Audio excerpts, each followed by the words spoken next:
big coaching moves that are happening in the world of college football, guys, because Nick Saban retires, and what happens? 6 FBS coaching jobs all of a sudden become available. Absolutely nuts. A late coaching cycle that we saw, because all of that went down in January. Let's start with what happened at Alabama, though. You saw some attrition, but ultimately they were able to come in, kind of steer the ship a little bit with Kalen DeBoer. But overall, how do you evaluate his ability to kind of stabilize what was already a very good class he had to work with? Well, I would have been a lot more stable had Julian Sand not put his name in the portal. That was the crown jewel of their offensive recruiting in December. But holding on to Ryan Williams obviously was big. Holding on to Xavier Brown, who they had recruited some when they were at Washington, even though it was a new defensive staff. Holding on to him was big. If you look at that secondary, that's been a staple under Nick Saban. It's been outstanding defensive backs. But then to be able to come in and get a Noah Carter to flip from Washington to Alabama was big. Daniel Hill, a running back in a game where you need to have running backs. Alabama has always had running backs, so to hold on to it, I think they did a really good job stabilizing it, but it's going to be left wanting just a bit because Julian Salen is no longer in Tuscaloosa. The staff has a lot to do with the stability, right, Smoke? 1,000%. When that earthquake went off in Tuscaloosa and everybody felt it in the world, we all know we had to get a stabilizer, right? Yeah. The stabilizer is Nick. He's still in the building. If Nick's around, the Saban Nation is still around. And that's why you keep Freddie Roach on staff, one of the better recruiters that they have, stabilize it. You keep Robert Gillespie, that held a lot of that class together. And you don't have the mass chaos that we've seen in other places. You lose one, but you also get one back. Like, you lose one in the portal, you get 5 back in return. The portal taketh, the portal giveth away. That's just a part of the game that we're playing now in the recruiting world. Well, and if you look at Austin Mack, I mean, Austin Mack did reclassify into the class of 2023. He's the same grade as Julian Sand. He would have been a senior in the top 20 in the 2024 class, would have been a top 10 quarterback. They get Mack to follow them to Tuscaloosa, so that's big. It's probably lost because you have Julian Sand in, you then lose him, and then Austin Mack comes via the portal. But if we're looking at in terms of experience and development, there's a lot of reason to like Austin Mack. He really only spent 1 year as a starter at Folsom High School. Now he goes with a system he's already familiar with to Tuscaloosa. So, yes, you have Jalen Milroe back. You have some other players that are there, but you've got a young, exciting quarterback with a big, bright future ahead of you to be excited about that maybe calms a little bit of the fears losing Julian Sand. Well, the devil's always in knowing. Yeah. And knowing what you have already in Austin Mack, you're okay. You know he can operate within your offense. And he's shown you things for a year that they've had him. I think they'll be perfectly fine down there in Tuscaloosa. We all still have to remember, this is still Alabama. Yeah. They'll be all right. Yes. Alabama lost 10 players to the transfer portal, but brought in 3, one of them being Austin Mack, who was actually Kalen DeBoer's highest-ranked commit while at Washington, which transitions us to what happens now with the Huskies. And you want to talk about attrition. It's not just the transfer portal for the Huskies. A lot of these guys off to the NFL. They lost their entire starting offense that we saw play in the national championship game. Huff, what kind of uphill climb does Fisch now face? Well, he went heavy into the portal. He brought a few players from Arizona. It probably could have been even more exciting had Noah Fafita and Tatori McMillan followed him from Tucson to Seattle. That didn't happen, but he was able to get Jonah Coleman at running back, Ephesians Prysock in the secondary. More importantly, they were able to hold on to Will Rogers, who had transferred up there in the offseason, or in between December and the championship game. He was actually seen on the sidelines at the national championship game, warming up with the Washington jersey. Well, a few days later, when Kalen DeBoer leaves for Alabama, Rogers puts his name in the portal, but then takes his name out of the portal. So with Washington holding on to Marcus Davis, who was a 4-star quarterback that put his name in the portal but decided to stay, and then Damon Williams, who was committed to Fisch and signed with him at Arizona, transferring to Seattle. You don't want to throw true freshmen in because their backup quarterback, Dylan Morris, he took a grad transfer to James Madison. We've already talked about Mack leaving Washington to go to Alabama.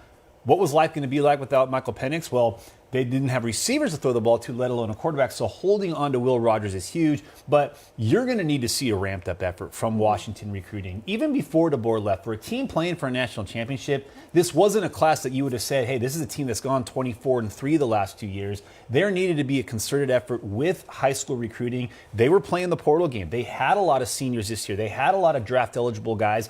The majority of their offense is going to the NFL. A couple followed DeBoer to Tuscaloosa, but the majority of that team is going going to be needed to be backfilled by younger guys. So they've got to make a better effort with high school guys, and you're already seeing how aggressive they have. Triple-digit offers out to the 2025 class. I think 70+ in the 2026 class.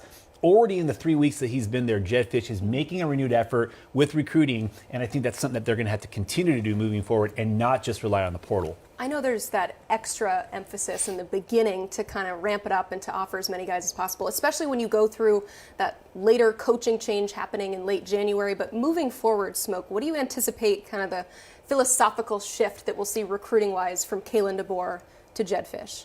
Well, you're going to see the approach of you can't be offering 5 to get 2. You're going to have to go out there and just cast that wide net. Where you're at, football is solid, not great. You have to nationally recruit. And when you nationally recruit from my old chair of the general manager at Maryland, you have to send out a whole lot of signals to get a few. And this is the grenade effect. He's going to have to throw that grenade in there, blow it up, and get a lot. So offer a lot to get as many as you need. But he's going to have to be more aggressive. Can't be as deliberate as Coach was before there, where he could sit there and pick and choose who he wanted. Those days are over. You got to go get them all. Offer them all, get a few. Meanwhile, Arizona lost their coach in Jedd Fisch. Brennan coming in from San Jose State. This is a group ranked 60th, so not super high in terms of their recruiting rankings, but they did lose 2 of their highest rated players. So, Smoke, who does Brennan have to work with in this class? The sigh says it all. Man, Mr. Williams. Yeah. Right? And again, when you look at Arizona, Arizona's not a super hotbed. I mean, this is a total rebuild, in your opinion, where you have to start back over from scratch and start infusing a lot of energy into that recruiting department. And the way that college football is built right now, we spoke about it the other day on the show, I don't think there's a lot of emphasis on the personnel department. And when you have turnovers such as Arizona, where it's not a hotbed in terms of recruiting, and losing your entire class that's moving along with your coach with better opportunities, and we all have that issue of doing that, getting a personnel department to put a lot of structure to this and give the word that we used earlier, stabilizer. Arizona does not have a stabilizer right now. So right now they're out fishing. Not a lot of hooks out there, and I don't know if they're catching a lot of bait. No pun intended without fishing, because they are without fish. But if you're an Arizona fan, here's why you need to be optimistic. We've watched what Brent Brennan did. You want to talk about a total rebuild. When he took over at San Jose State, they were dealing with some of the worst facilities you're going to find at the FBS level. They were able to, and you would think for a school that's in Silicon Valley, they would have resources they wouldn't know what to do with, but that wasn't the case. They had to spend the COVID year playing in Las Vegas for half of that season, couldn't even practice in their own backyard. They were in contention for the Mountain West Championship multiple times, won it once, were tied for it this year, got left out by a tiebreaker. What Brent Brennan did at San Jose State was fantastic. But more importantly, he made San Jose State a factor with recruits, not just in Northern California, but in the whole state and really out west. Now he brings a big chunk of that staff with him to Tucson, most notably Alonzo Carter, who we've all been big fans of. I thought Alonzo Carter could be in contention for the head coaching job. That guy was super connected in the Bay Area, and he still is from his time as a high school and JUCO coach.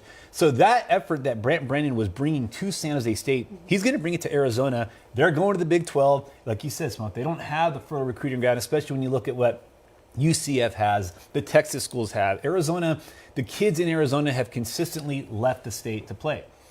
Arizona looked like they might get an Elijah Rushing. They had a Damon Williams, but those are more often the exceptions rather than the rule. So Brent Brennan knows what he needs to do, and that's to really focus in-state, but then he's got his California ties. He went to UCLA. He grew up in the Bay Area. They're going to tap into California, but they're also going to go into Texas. And I think that Arizona has reason for optimism because we saw what Jedd Fisch took over when Kevin Sumlin was fired in 2020 to where he built that. I have no doubt that Brent Brennan is going to be able to do the same thing. So you're saying put a fence around the state and put 4-hour radius around it and go capture as many as you possibly can. Knowing that Arizona State's going to be doing the exact same thing. So you got to match Arizona State. And remember, the majority of that talent is in the Phoenix area, not the Tucson area. But it's one of those things where Brent Brennan knows, hey, when I'm at San Jose State, I had to recruit against Cal, I had to recruit against Fresno State and San Diego State. He's up for the challenge. Expectations are alarming. Hopefully he'll get it. Yes, again, coming in very late in the cycle. So there's only so much that you can take from this. It just hurts a little bit more when you see what's happening in the transfer portal.